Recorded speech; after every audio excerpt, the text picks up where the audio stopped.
ஆண்டவராகிய இயேசு கிறிஸ்துவின் நாமம் மகிமைப்படுவதாக.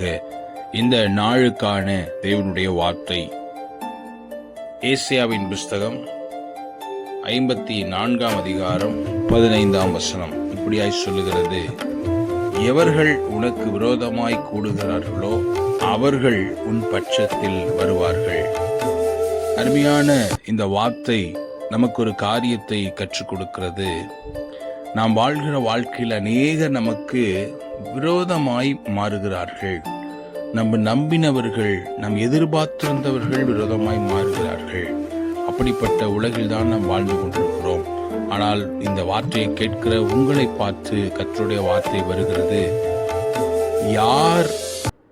எவர்கள் உங்களுக்கு விரோதமாய் எழும்பினாலும் அவர்கள் உங்கள் பட்சத்தில் வருவார்கள் என்று கர்த்தருடைய வார்த்தை சொல்லுகிறது.